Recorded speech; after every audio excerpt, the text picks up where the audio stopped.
Lefrançois Laurent, ministère du Travail, a la parole. Et que se prépare Ourmand Nadine de Doubs. Bonjour à tous, chers camarades. Je vous apporte le salut plus que fraternel du syndicat FO du travail, de l'emploi, de la formation professionnelle et du dialogue social, FO-TEFP, dont je suis le secrétaire général, qui syndique et organise les agents du ministère du Travail en administration centrale, dans ses services déconcentrés, toutes catégories d'agents confondus. Le titre même du périmètre ministériel dont nous dépendons devrait être la première priorité du gouvernement, car les citoyens placent comme première cause nationale l'emploi et le travail. Et pourtant, nous ne sommes pas un ministère prioritaire, car la vérité concernant nos services, la voilà.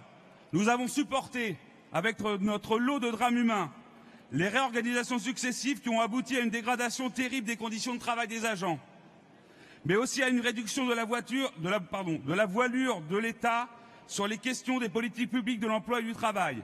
RGPP, MAP, REAP, loi NOTRe. Les conséquences funestes ne se sont pas fait attendre. La traduction concrète est qu'aujourd'hui, en l'espace de 10 ans, nous avons perdu environ 20% de nos effectifs, puisque nous sommes désormais moins de 10 000, soit 9 200. Nos services emploi, qui ont eu bien des missions leur échapper au fil du temps, transférés ici et là, sont actuellement sous le coup d'une mission d'inspection générale dans les services déconcentrés. Elle a été initiée par M. Le Maire, ministre de l'économie, pour travailler sur d'éventuels scénarios de transfert de missions liées à l'activité économique dans le cadre de l'action publique 2022. Les fonctions support subissent déjà la situation des baisses d'effectifs et subiraient de plein fouet ces transferts éventuels de missions. La mise en place d'un ministère fort, lié à la réalisation du système de l'inspection du travail, a abouti à une chute du nombre de contrôles et des procès-verbaux, chiffre qui inquiète les pouvoirs publics, mais qui traduit l'état de nos services. Les agents passent désormais plus de temps en réunion et à rendre compte de leur activité sur un logiciel inadapté et chronophage, plutôt que de se rendre sur le terrain pour faire respecter les lois et les règlements, au bénéfice des salariés. Car moins d'agents sur le terrain, ce sont des injustices en plus, des heures non payées, des conditions de travail dégradées, des accidents du travail qui surviennent régulièrement, des situations de harcèlement moral. Cependant, même si cela devient compliqué dans certains services, les agents ne peuvent utiliser leur voiture de service qu'1 jour par semaine, faute de parc automobile adapté et conséquent. Car il faut réduire les dépenses. Cela passe par les fournitures, les locaux où on tasse désormais les agents à 2 voire 3 sur une surface de plus en plus réduite malgré les baisses d'effectifs. Et s'il n'était question que de cela, les lois travail et les ordonnances Macron aboutissent désormais à ce qu'il existe autant de codes du travail que d'entreprises. La règle est devenue l'exception, ou est en phase de le devenir. L'exception devient la loi pour toutes et tous. Drôle de conception de l'égalité républicaine. Les agents, pour certains, n'arrivent même plus à comprendre comment le code du travail fonctionne.